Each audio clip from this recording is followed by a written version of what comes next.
Hey you guys, welcome back to Rev Render Garage. The word of the day is carburetors. Carburetors. We see so many posts on Facebook talking about people that got scooters, and all of a sudden I was riding and it bogged out and it cut out. 95% of the time, that is usually a carburetor issue. You need to know how to clean your carburetors when you're working with these things, and that's what we're going to show you today. How to uninstall it, how to take it apart, how to put it back together, how to tune it. Also, one of the reasons we really wanted to make this video is a lot of people with Gen 1 Mad Dogs, like you're going to see today, have a carburetor on there that you cannot remove the fuel bowl from.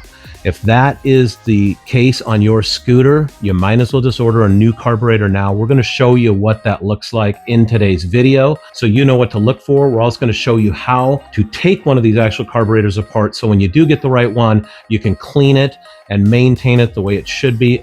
Follow along with us while we show you how to take care of this. All right, so this happens to be the scooter that we're going to be showing you this carburetor swap out today on. I know this is a Gen 1 Mad Dog. I know we've done a lot of Mad Dog stuff on the channel here, but I want to let you know this video is not specific to Mad Dogs.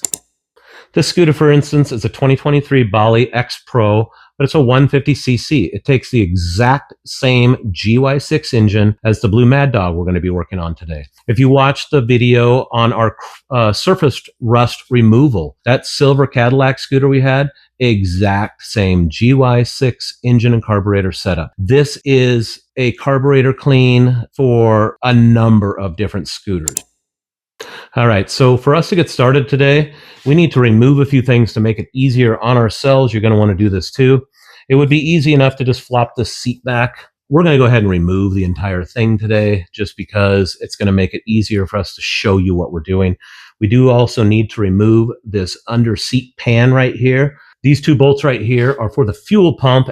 Fuel lines are way too short to ever just move it out of your way. It's kind of a hassle, but if you want, while you're in here, you can actually elongate the fuel lines and help that situation out in the future with less to remove when you need to clean your carburetor. Got our trusty 10 millimeter.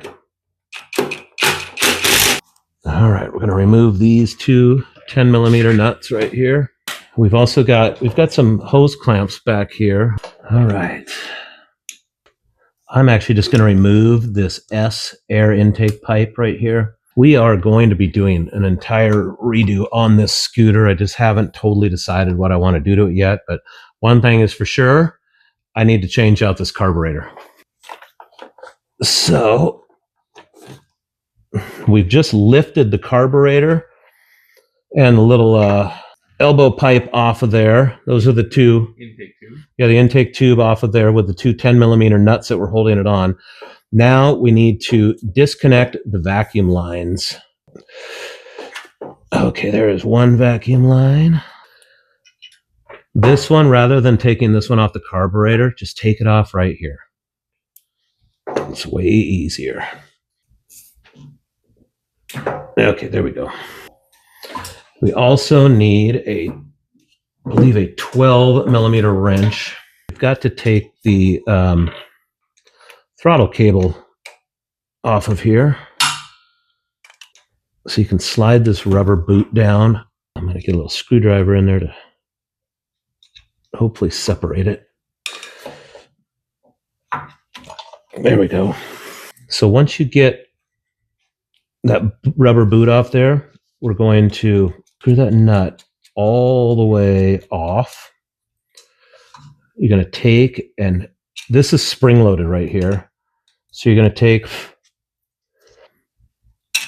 and push it back, and then you need to feed. Got a little Harbor Freight tool here. And there we go. Now that I've poured gas on everything, now we're going to remove this fuel line right here. Should be fine with a vacuum fuel pump. It's not going to start draining out fuel or anything. Then we'll remove this bottom drain tube off of it. Sometimes these hoses just need to be persuaded a tiny bit. There we go. Oh, but there is gas in the carburetor. Oh, and then we also need to What am I trying to say, Austin? Electric choke. That's exactly what I was trying to say. There's two ways you can do this. There's a plug, but it's all ran up and wire harnessed in here right now with some zip ties. So this is just as quick. One screw, more gas pouring out. And then you just lift this up and out, and you can just kind of hang it out of the way here. Drain our fuel. Sometimes you got to turn the carburetor back and forth. This right here is exactly what we're talking about. These do not come off. There's no special wrench. There's no special tool that I know of. So this carburetor is pointless because in order to clean it, you have to remove these 4 screws, which this does not have. So that's why we're going to replace this carburetor. Welcome back. We're ready to clean a carburetor. Like we showed you on the old carburetor. This is one that comes right off of Amazon. It costs $25.99. We will provide the link for you in the description. But this carburetor right here, the biggest difference is this has screws and not rivets. So we can remove these and show you how to clean this carburetor if it had actually been used, which this one has not been. So first thing I want to do, not just clean, we can also rejet. Rejet if you live in different parts of the country at different elevations, different temperatures. Sometimes carburetors do need to be rejetted. They need more fuel or less fuel, more air, less air, things like that. So there's a number of reasons why you might need to get into your carburetor. Let's get a bigger screwdriver on here. There we go. It's almost like I knew what I was doing. All right, number 4 here. So we're going to pop this bowl off. Sometimes you got to give it a little love tap. So when we pop this off, obviously this has never been used before, so it's going to be spotless. This is what you want your carburetor to look like. Right here, we have our jets right here. This is our bowl, right, or excuse me, our float. And we have a little float needle in there, and that's what tells the gas to flow or not to flow. So when the floats are hanging down, that needle is also hanging down, allowing fuel to dump into the bowl. When the bowl fills with fuel, it eventually raises that needle to where it shuts it off and stops allowing fuel into the bowl. So the first thing to do when cleaning a carburetor, I am going to get one of these handy dandy little orange deals from Harbor Freight. And we want to remove this little pin right here. The one thing I want to make sure you guys understand, this is a carburetor off a GY6 engine. It doesn't matter. Most carburetors are relatively the same inside. So what we're showing you here on this carburetor can easily translate over to a number of different small engine carburetors, scooters, things like that. So we are going to lift this bowl off. First time I ever cleaned a carburetor off, I want to show you where I went wrong. This is that little float needle I was telling you about. It's fairly small. And in some cases, the float I was working on, this could easily fell off. And it did. I didn't know it. It fell into a pile of sawdust. I fired the quad back up. It's just shooting gas out of the overflow tube off the bottom of the quad, running horribly. And I finally figured out that it was missing that little thing. So be very careful of that little deal right there.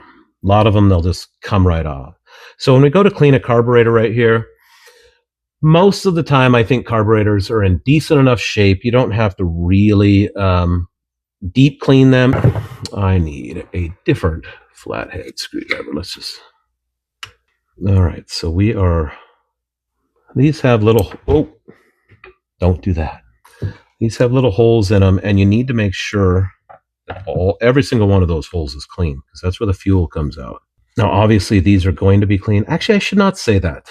I just ordered a carburetor a couple months ago and could not figure out why it was not working the minute I put it on. I took the bowl apart. It was filled with jelly. Brand new from Amazon. Not exactly sure how that happened. But either way, but you want to be able to see light through those holes. If you can't see light through those holes, it's probably plugged. And that's where handy dandy brake clean here. They sell cans of carb cleaner, but you use brake clean.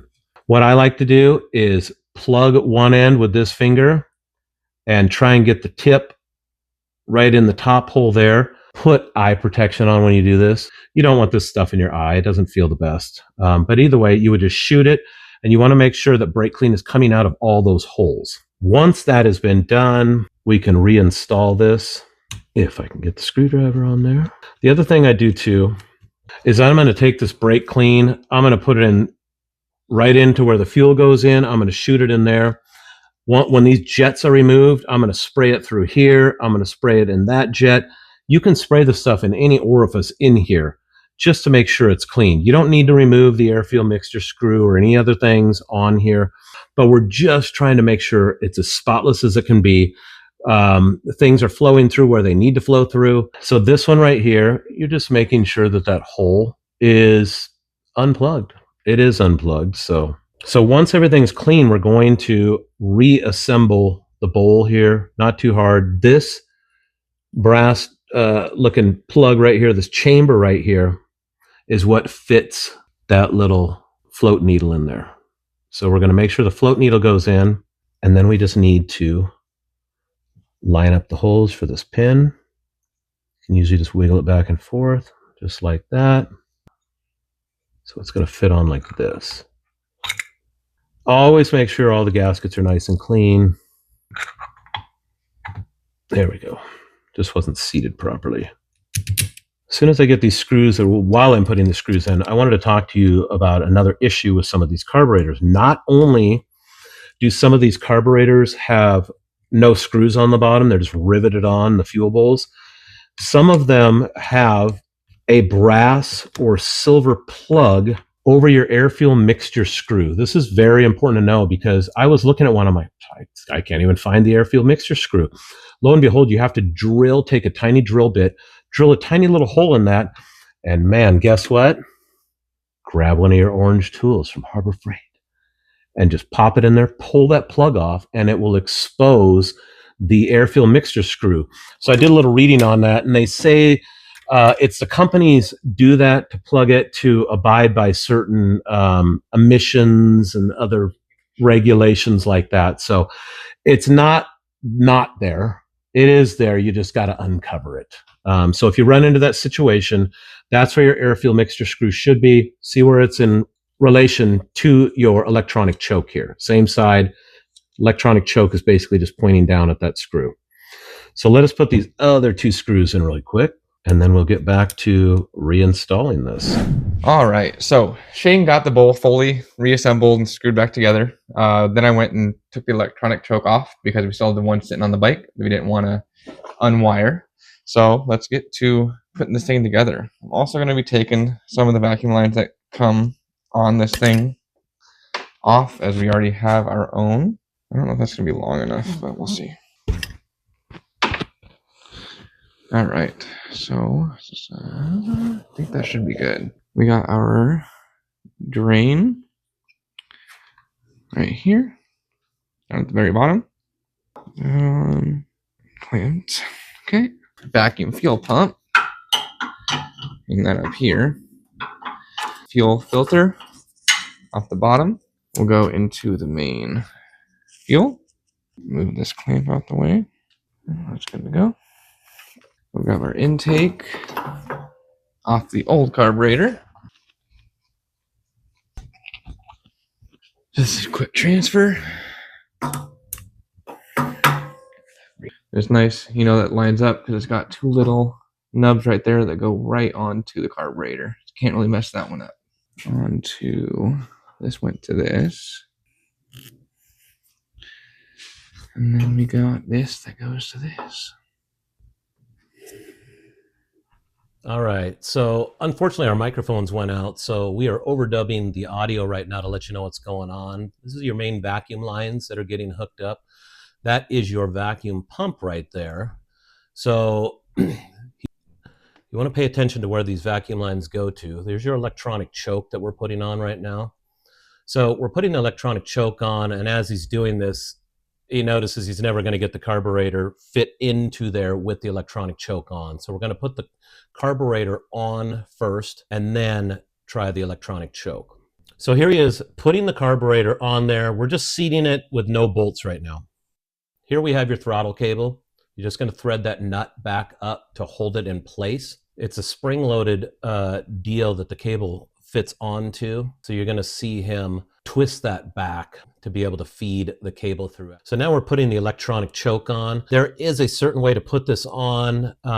It won't matter which way you put it on. The bike will still run, but you can't get the little dust plastic cover over it if it's put on the wrong way. So you'll see this has a little groove in the bottom where you slide this holder plate on and you put those screws in to screw that little holder clamp down there. It's going to seat it in there the way that it needs to be seated. So there's not much needed in the way of knowledge there. You just put the screws in, tighten it down. So now we have our 2 bolts that are going to hold this carburetor in place. We're going to get those on. We have gotten everything pretty much tidied up as far as fuel lines and vacuum lines go. Got the S-tube connected. So I think we're at the point where we can start putting some fuel to it and try and fire it up and see how it sits out of the box. I've had pretty good luck anytime I've ordered one of these carburetors and they're pretty close out of the box. Usually just got to do a turn or 2 on the idle screw, which is this screw right here. Super easy, super accessible, as long as you leave the seat tray off on a Mad Dog. You know, many body styles are differently, but as long as once you get it running, let the carburetor fully warm up. Once it's warm, then you can start making adjustments after you ride it if it's bogging on you or sputtering or whatever the case may be. So one of the things we did, we had already pre-started it and loaded the bowl up, but one of the things we suggest is don't put the seat back pan back on with your vacuum fuel pump until you've got the thing running and you know that it runs good, because you don't want to have to keep lifting this off, uninstalling it if you need to redo things. The seat can be put on without bracketing it on. You can actually just set it on there and it will stay in place, so you can take it for a little test ride, make sure it's working before you get the thing all put back together. So now we've got the scooter put back together, we've got the new carburetor on. If this thing needs to be tuned, we find these things are pretty good right out of the box, but if it needs to be tuned, we showed you where the little tuning screw was, the air-filled mixture screw. You just need to adjust that slightly, like 1/8 to 1/4 of a turn at a time until you start seeing results in the carburetor. Let's go ahead and fire this thing up. Remember, on initial fire up, which we have already loaded the bowl of this with gasoline, but on initial fire up, after installing a new carburetor, there's not going to be any fuel in that bowl, so you're really going to need to let it crank for a little while. You start hearing it pop up. You're going to be able to twist the throttle a little bit if you need to. Let's give this a whirl here. Let's turn the key on though.